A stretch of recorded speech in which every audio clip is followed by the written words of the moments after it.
morning, holy brothers and sisters! On the 24th of ADAR in the Kitzur Likutei Moharan, today's lesson is called Clearing Concealments. There are two levels of concealment of God. There is a single concealment, and there is a concealment within a concealment. Now, when God is hidden from a person by a single concealment, it is also very difficult to find him. Nevertheless, it is still possible to toil and to strive until he finds God, since at least he is aware that God is concealed from him. But when God is hidden from a person by concealment within a concealment, in other words, when the concealment itself is hidden from the person, and he is completely oblivious to the fact that God is concealed from him, then it is impossible for him to find God, since he is totally unaware that God even exists in the first place. Know that when a person commits a transgression and repeats it, God forbid, he falls into the single concealment. At that point, although it is indeed difficult to leave the concealment and to return to God, since God is already hidden from him and his transgression has already become like something permitted, nevertheless he is conscious of the concealment.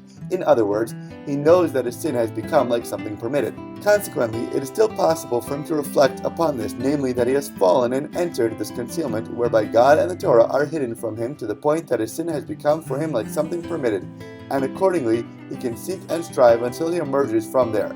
But if, God forbid, after a person has sinned twice, he goes on to commit further transgressions, may God save us, he thereby falls into the concealment within the concealment. Then God and the Torah are hidden from him to the point that he is totally unaware that such things are even prohibited or that they've become like permitted things. Rather, all of the evil things have become totally indistinguishable for him, and it is as if the concept of prohibited does not even exist, God forbid. Nevertheless, there is no such thing as despair. Even when a person has fallen into the concealment within concealment, there too God's vitality is cloaked. For without God's vitality, absolutely nothing in the world can exist. Even the deepest forces of impurity and even sins, even the concealment within the concealment, also receive their vitality from God. A person who merits to know this fact has all the concealments nullified for him. He then merits to hear the grand proclamation of the Torah, which constantly and resoundingly proclaims, "How long will you fools love foolishness?" And he will merit to return to God. The way to attain this knowledge is through the Torah, for by engaging in Torah study it is possible to awaken even a person who is in the concealment within the concealment, and to let him know about God that he too has hope, until he returns to the truth and draws close to God.